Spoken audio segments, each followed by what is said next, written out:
السلام علیکم ورحمۃ اللہ وبرکاتہ۔ ہم old is gold YouTube channel پر آپ کا استقبال کرتے ہیں۔ آج میں حاضر ہوں مولانا روم رحمہ اللہ کے ایک واقعے کے ساتھ، جس کے اندر ہم سب کے لیے بہت ہی اہم نصیحت موجود ہے۔ مولانا روم لکھتے ہیں کہ ایک سپیرا تھا۔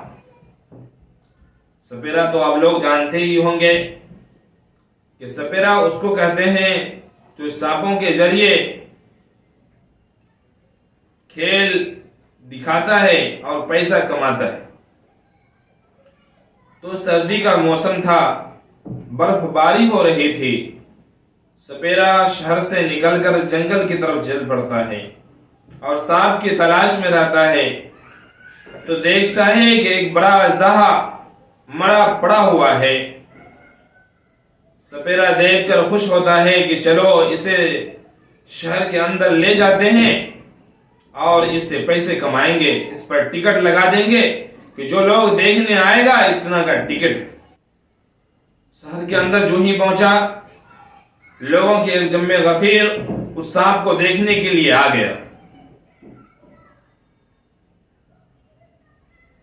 جب لوگوں کی بھیڑ کی گرماہٹ اور سورج کی تپش ان پر پڑی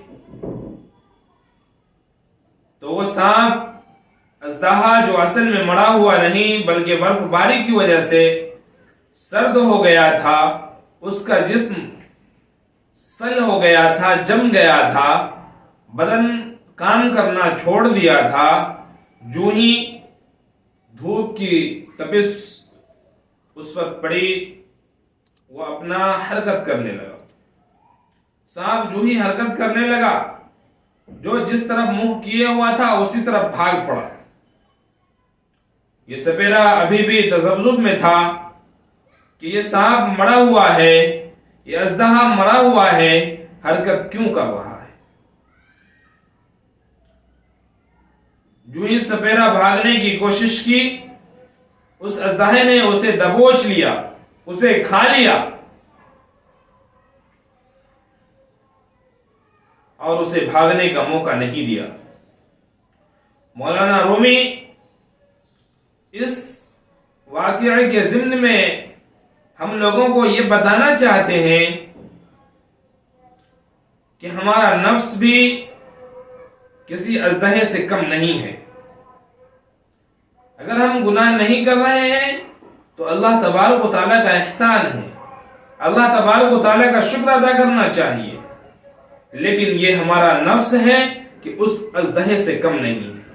جو ہی ہمارے نفس کو گناہوں کے اگر کوئی موقع مل جاتا ہے، جو ہی گناہوں کا کوئی موقع مل جاتا ہے ہمارے نفس کو، وہ اس کی طرف راغب ہو جاتا ہے، ہمیں اکساتا ہے کہ یہ گناہ ہم کر لیں۔ تو کبھی بھی ہم اپنے نفس کا نہ سنیں، کیونکہ اللہ تبارک و تعالی قرآن کریم کے اندر فرماتے ہیں ان النفس لامارۃ بالسوء، کہ نفس امارہ ہمیشہ گناہوں کی طرف اکساتا ہے۔ اس لیے ہم سب کو چاہیے کہ اپنے نفس کا نہیں بلکہ اپنے رب کا مانیں، اپنا نہ چلائیں بلکہ رب کے مطابق زندگی گزاریں۔ اللہ تبارک و تعالیٰ سے دعا کیجئے کہ اللہ تبارک و تعالیٰ ہم سب کو اپنے مطابق، اپنے شریعت کے مطابق، نبی کریم صلی اللہ علیہ وسلم کے مطابق زندگی گزارنے والا بناوے، نفس پرستی نہیں بلکہ رب پرستی کرنے والا بناوے۔ پھر ملتے ہیں کسی دوسرے واقعہ کے ساتھ، جب تک کے لیے بنے رہیے اولڈ از گولڈ کے ساتھ۔ السلام علیکم ورحمۃ اللہ وبرکاتہ۔